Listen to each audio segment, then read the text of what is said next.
Hello everyone, welcome back sa ating video. Ito yung part 3 ng ating first law of motion sa first statement where a body at rest will remain at rest.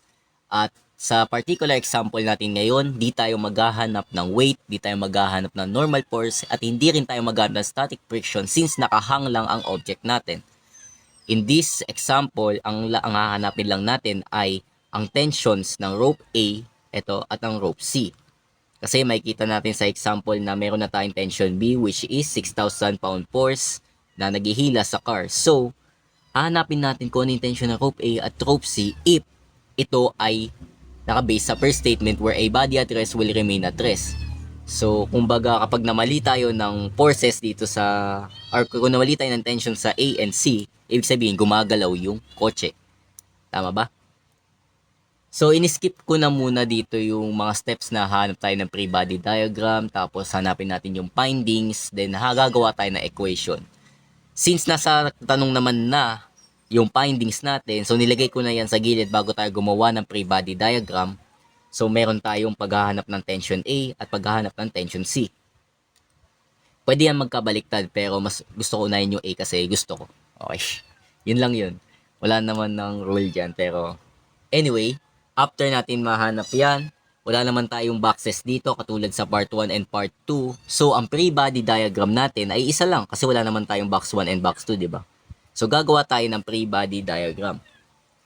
Ay, sa mga guys, sa mga naguguluhan dyan, make sure na napanood nyo yung part 1 and part 2 nitong P61 kasi mas in-emphasize ko doon yung mga steps. Dito kasi sa part 3 is medyo hindi ko na masyado explain yung iba kasi nga na-explain ko na to sa previous part. So, okay, continuation, gagawa tayo ng free body diagram ng ating example.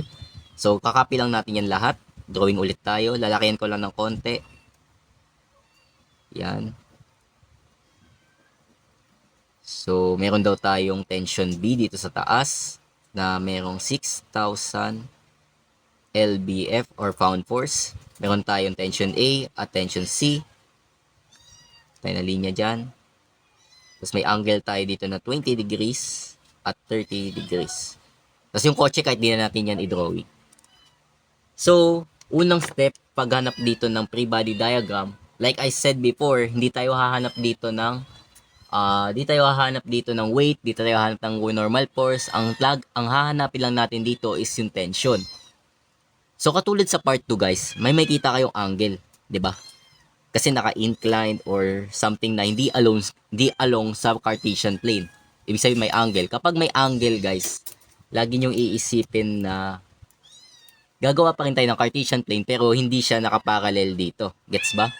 I mean katulad sa weight, lagi siyang downward, lagi siyang kasi nga naapektuhan siya by gravity, di pwedeng mag-adjust yung box. Ay di pwedeng mag-adjust yung gravity kasi naka-inclined yung box. So, in this particular example, downward siya. So, gagawa tayo ng Cartesian plane dito mismo sa gitna. Ito yung pinaka-point natin, di ba? Gagawa lang tayo ng Cartesian plane dito sa gitna. Yan. Tapos, meron pa yan sa taas. So, ayun yung Cartesian plane natin. Gets ba? Ganyan. So, meron tayo ditong y-axis and ito yung x-axis natin. Gagamit ako ng ibang pen para mas mai-emphasize ko sa inyo yung pagkakaiba nila. Para ma-separate natin yung tension A and tension C. So, dito, focus muna tayo sa tension A.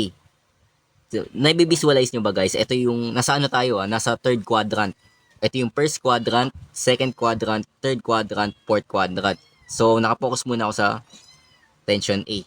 So, ibig sabihin, kung nandito yung A natin, tatawagin natin tong T or tension A of X kasi nasa X-axis. Gets ba? Dito tayo nakapokus sa quadrant 3, quadrant 3. So, ito yung tension ng rope A in a X-axis. Kumbaga, so again guys, naglagay ako dito ng half arrow papuntang Y-axis at saka sa X-axis kasi nasa third quadrant yung A. So, tatawagin natin to sa baba na TAY. Gets ba guys? Again, una, i-drawing muna natin yung pinaka-example kahit di natin ito i-drawing yung car. Then, after that, gagawa tayo ng Cartesian plane na naka-align dun sa pinaka-gitna nila. Ayan, Cartesian plane. Hindi tayo gagawa ng Cartesian plane kasi may angle dito. Kumbaga, baka iniisip ng iba is gagawa tayo ng Cartesian plane pa dito. No, hindi. Magpo-focus lang tayo sa downward kasi nga, mas madali siya maintindihan. Diba? So, pwede namang gawin yun pero mas complicated kasi. So, anyway, based tayo dito sa ginawa ko, gagawa tayo ng Cartesian plane dito sa ating example. Tapos tatawagin natin tong TAX and TAY. So, lagay tayo ng arrow dito, papunta dyan. And ito, half arrow lang kasi mamaya maintindihan yung bakit half arrow lang nilagay ko. So, TAX and TAY dito sa ating first quadrant. Then, alam naman natin na before tayo dumako sa tension A, alam naman natin na ito ay 90 degrees. Tama? 90 degrees. Kumbaga, itong right triangle na ito is dapat equivalent siya sa 180 degrees. So, ang gagawin natin, 90 minus 20 is, 30, 90 minus 20 is 70 degrees. Tama? So, ito, meron tayo ditong 70 degrees.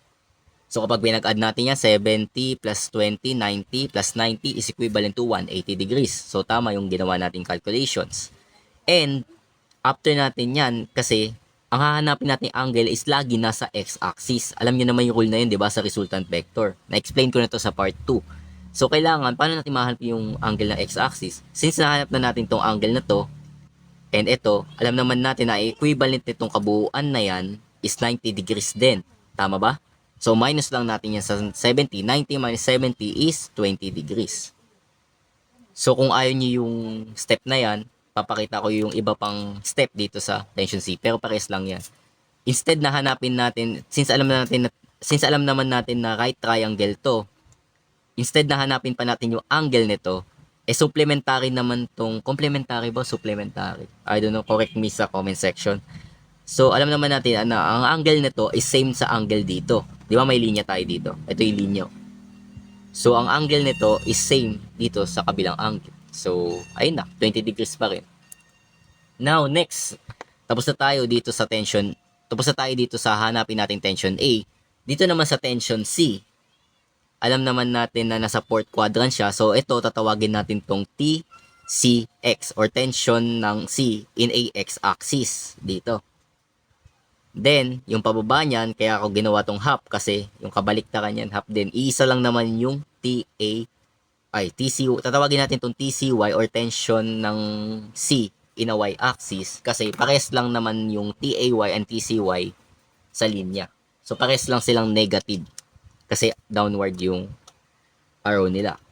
So, after nyan guys, same as this, paghanap ng angle dito along in the x-axis, ito alam naman natin is ito isang right triangle. So, kung 30 degrees to, ibig sabihin 30 degrees din to kasi nga supplementary or complementary kung anong tawag dyan, di na ako nag-search.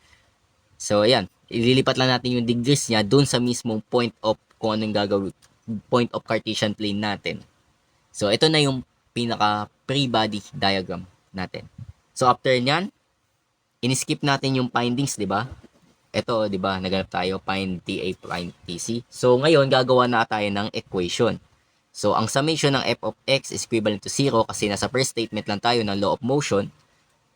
So, ano yung makikita natin sa x-axis ng ating Cartesian plane? Meron tayong TAX. Ito ay positive or negative. Since yung arrow niya is pa-west, so negative TAX yan, add natin sa TCX. Then, equivalent siya sa 0. Positive yung TCX kasi pa-right side yung kanyang arrow. Next, summation ng f of y is equivalent to 0.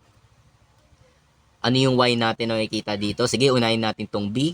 Itong kasama, baka makalimutan nyo pala guys hindi lang tayo nakapokus sa AC pati yung b. Kaya nga meron yung value eh. So, unahin natin tong tension B which is equivalent siya sa 6,000 pound force. Positive siya kasi up arrow yan. Then, add natin sa ano pa yung naka-align sa y-axis. Itong TAY at ang TCY. Pares silang nasa iisang axis or y-axis kaya ito ay parehong negative. Tama ba? Kasi downward yan eh. So, meron tayong negative TAY plus negative TCY. Equivalent siya sa 0. Now, after natin gumawa ng equation, Katulad nung part 2, kapag may nakita kayong angle guys, lagi-lagi natin iisipin na meron niyang TAX. Ayun nga, ito, yung TAX at saka TAY. As well as, meron din tayong TCX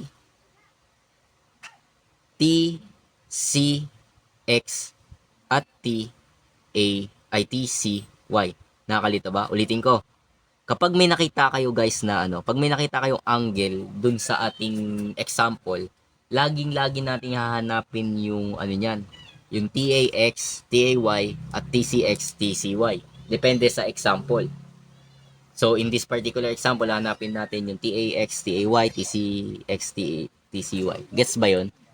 Kung hindi masyadong magets, balikan nyo yung part 2 at balikan nyo muna yung lesson nyo about sa resultant vector, yung paghanap ng resultant force or paghanap ng multiple vectors and etc. So, dito, yung TAX, ikakopy lang natin tong TA, then, alam naman natin na X is lagi yung trigon ng cosine. So, meron tayong cosine. Tapos, ano yung angle ng TA natin? Ano angle ng TA? Ito, di ba? Nasa third quadrant. Ang angle niyan is 20 degrees. So, meron tayong cosine 20 degrees. Tapos, ang TAY naman niya dito, copy natin yung TA.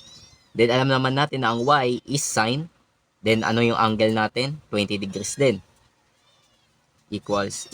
Then, sa TC, okay, copy mo yung TC.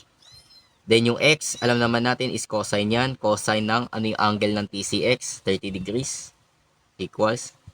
Tapos, TC ulit. Kawag y-axis, sine, same angle, 30 degrees, equivalent to. Then, we do the math. So, naglagay lang ako ng ibang symbol dito kasi ito yung magkasama, tapos ito yung magkasama yung dalawang y-axis, saka yung dalawang x-axis. So, hanapin natin yung sagot.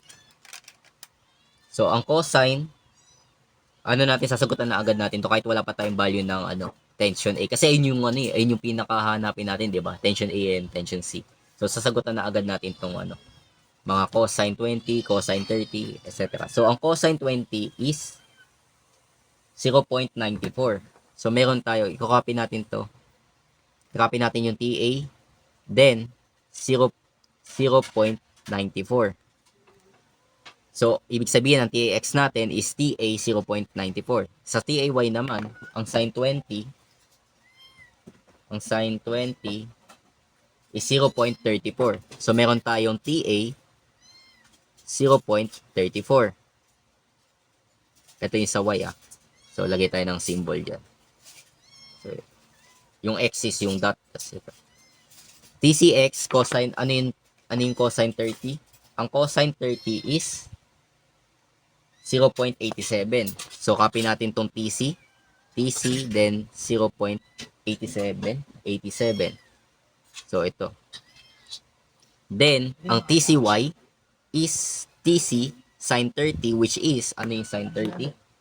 We do the math. Sine 30 is equivalent siya sa 0.5. So, meron tayong 0.5. Sagay tayo ng sine. Now, after natin mahanap yan, guys, dun na tayo dediretso sa ating equation. Again, gagawa tayo ng free body diagram. Tapos, hanapin agad natin yung equation. Di na tayo maghahanap ng findings kasi nasa tanong na yon. Then, kapag may angle lagi yung ating given, hahanapin lagi natin yung cosine and sine ng angle na yan in kung ano yung tension na hinanap. So, in this case, meron tayong tension A. So, hanapin natin cosine ng angle ng tension A saka sine angle ng tension A, as well as sa TC or sa tension C, which is ang tension ng C. Hanapin natin yung angle ng tension ng C in x-axis and y-axis. In other terms, yung cosine ng angle and sine ng angle. Tapos pag nasagutan na natin yan, babalik tayo dun sa equation. So, ang una equation na gagawin natin is itong x. Kasi, dalawa lang yan, no? TAX at TCX. Eh, meron naman na tayong value ng TAX at saka TCX. Eh, dito naman, may value rin tayong TAY saka TCY. Pero, mas marami kasing gagawin. Saka tatlo yung natin dyan, no? Tawag ba dito? Tatlo yung hahanapin natin instead na dalawa lang. So, unahin natin yung madali. So, unahin muna natin tong summation of f of x. Lagay tayo ng linya. So, meron tayong negative TAX plus TCX equivalent to 0. So, alam naman natin ang negative TAX, ang itong TAX is equivalent siya sa TA 0.94. So, pwede natin itong gawin. Ilipat na agad natin itong 0.94 sa unahan ng variable. So, meron tayong negative 0.94 TA. Binabaliktad ko lang kasi may negative Plus, ano yung TCX? TCX, ito. Ang TCX natin is 0.87. Lagay ko lang yan sa unahan ng TC. So, meron tayong 0.87 TC. Equivalent siya sa 0. So, guys, after nyan, ngayon, ikaw mismo magde-decide dito. Wala tayong formulas or anything. Kasi more on manipulation lang to ng equation. Kaya madali lang siya. Kaya kapag master nyo yung sa tawag doon, mga polynomials, binomials, yung pag-manipulate ng equation. So, madali na lang to para sa inyo. So, dito may mili ka kung anong gusto mo munang hanapin. Kunyari, gusto kong hanapin muna yung tension A. So, siya ililipat ko sa kabila. Kapag gusto ko unahin yung tension C, ililipat ko yung tension C dun sa kabila. So, in this case, kasi gusto ko hanapin yung tension A, lilipat natin to sa una, ilipat natin to sa kabila. So, may matitirang 0.87 TC. Equivalent siya sa itong negative, magiging positive. So, meron tayong positive 0.94 TA. Now, para mahanap natin yung TA, i-divide both side natin to by 0.87. 0.87. Then, ibig sabihin, makakancel itong dalawa. May matitirang TC. Then, 0.94 divided by 0.94 divided by 0.87. Ito ay 1.08. So, may matitira tayong 1.08. Huwag kalimutan yung variable na TA. So, ito ay tatawagin nating figure 1. Figure 1. Kasi babalikan natin yan mamaya. Proilan, bakit sabi mo unahin natin yung di ba? Unahin natin yung tension A. Bakit din lumabas is TC equivalent to 1.08 TA? Ang logic lang yan, guys, is kunyari, kung ano yung gusto mong unang hanapin dito, ililipat mo lang yung variable na gusto mong hanapin sa kabila. Ang may sagot talaga is yung TA or yung gusto mong hanapin na variable, gusto mo pupunta sa kabila. Malaman niyo yan mamaya kasi nga, yan. Basta malaman niyo yan mamaya. Mas may realize yan mamaya. Kasi dadako na tayo dito sa summation ng f of y. Again, ulit-ulitin ko ba? Una, hanapin nyo yung free body diagram. Hanapin mo agad yung equation, kung ano yung mga forces along with the x-axis, y-axis na ginawa natin Cartesian plane. And since mayroong angle yung given natin sa free body diagram, syempre, hahanapin natin yung cosine and sine ng bawat tension. Sa tension A, tension C, cosine ng angle. Then after nyan, dadako tayo dun sa f of x. Sasagutan natin yung equation na yan by manipulating or by distributing the value of the equation kasi nasinagutan natin itong TX. So, nilipat ko lang. So, yan, ganyan. Yan. Then, nilipat sa kabila yung gusto mong variable na yung gusto mong unahin na variable is, in my case, tension A. So, nilipat ko yung tension A sa kabila. So, napunta siya dito, naging positive kasi negative siya sa right, negative siya sa left side. Pag napunta sa right side, magiging positive. Then, divide both side by kung ano value ng TC. 0.87, 0.87. Tapos, divide mo itong dalawa. Maka-cancel to. So, TC equivalent to 1.08 TA. Ito yung figure 1. Pag dumako na tayo sa figure 2, sa figure 2, dito sa summation of f of y equivalent to 0, copy ko lang ulit to. So, i-distribute ko na agad, guys, kung ano yung value niya. Kasi andito naman yung equation So, i-copy lang natin tong 6,000 lbf or pound force. Add natin sa, ito ay negative, ano yung TAY natin dito? TAY ay 0.34 TA. Kasi nilipat ko lang. Laging unahin mo yung constant dun sa unahan ng variable. Plus, ang TCY, so negative, ano yung TCY natin sa sinagutan natin kanina? Ito, TCY is 0.5. So, meron tayong negative 0.5 TC. Equivalent to 0. And now, kaya rin natin inuna yung summation of f of x, itong equation na to. Kasi di natin masasagutan to if ang dalawang variable is walang value. Alam niyo naman yun, di ba? Sa polynomial, binomial, pag-manipulate ng equation, kapag yung hahanapin mong equation is walang value yung dalawa, kapag tatlo sila, eh wala rin. Unknown pa rin yung kalalabasan nun. Kailangan may value lagi yung isa, or in this case, kapag tatlo yung given, dapat yung dalawa sa kanila is may value. Gets? Basta balikan nyo na lang yung part 2. Anyway, after that, kaya naglagay ako dito ng figure 1 kasi ayun nga, i-distribute natin yung value ng TC dito sa equation na to. Kasi ito yung figure 1, di ba? Ang TC daw is 1.08 TA. So, i-distribute lang natin yan. Copy 6,000 LBF, add sa negative 0.34 TA. Then, add sa negative 0.5 at ang TC natin is 1.08 TA. So, yan. Is equivalent to 0 yan. Equivalent to 0. Di na kasya kasi. Meron pa yung equivalent to 0 sa kabila. Ilipat nga natin guys. Lipat natin dito sa baba. So, nire-write ko lang guys yung nandito saka dito. So, after nyan, ipag-multiply lang natin to negative 0.5 sa 1.08. Tapos, pwede natin tong i-manipulate mamaya. So, meron tayong 6,000 pound force. Tapos, since negative yan, gawin na lang natin tong minus para mas madali. So, meron tayong minus 0.34 tension A plus 0.5 multiplied by 1.08. So, negative 0.5 multiplied by 1.08 is negative 0.54. So, meron tayong, since negative yan, wag na natin itong i-add. So, meron tayong negative 0.54 TA. O, di ba nawala guys yung TC? Ibig sabihin, madali na lang natin to masagutan. So, kapag ganyan, same variable na sila, pwede natin tong ipag-add. So, negative 34 plus negative 0.54 is equivalent siya sa negative 0.88. Tama ba? O, tama, negative 0.88.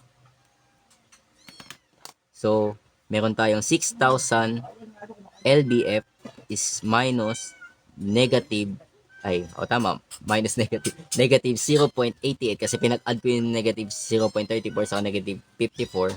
So, meron tayong negative 0.88, tapos copy the variable equivalent to 0. Ito na, manipulation of data, manipulation of equation na naman. Ilipat natin tong 6,000 pound force sa kabila. So, matitira negative 0.88 TA equals to negative 6,000 pound force kasi nilipat na natin from left side to right side. Then, divide both side by negative 0.88. Negative 0.88. Cancel. So, mayroon na tayong tension A. Equivalent siya sa, so 6,000 or negative 6,000 divided by negative 0.88 is 6,818.18. So, tapos huwag kalimutan yung unit. Meron pa pala unit. So, meron na tayong tension A, tapos na. Diba? Meron tayong 6,818.18 pound force dun sa tension A. Eh, paano naman yung tension C? Kaya nga tayo may figure 1. Since may value na yung tension A natin, pwede natin ito i-manipulate. Mahanap na agad natin yung tension C. Paano? By distributing the value. So, copy natin dito sa gilid. Meron tayong tension C equivalent sa 1.08 TA. Ito yung figure 1 natin. And yung TA natin is may value na. Ito. And yung TA natin is may value na. Is 6,800. So, TC equivalent sa 1.08. Ang TA natin is 6,818.18 pound force. So, kapag binultiply natin itong dalawa, sa 1.08 multiplied by 6,818.18, pag minultiply natin, is meron tayong 7,363.63 pound force. So, ito. So, ayun na. Ibig sabihin, ang rope ng tension A natin is 6,818.18 pound force while ang tension C natin ay 7,363.63 pound force.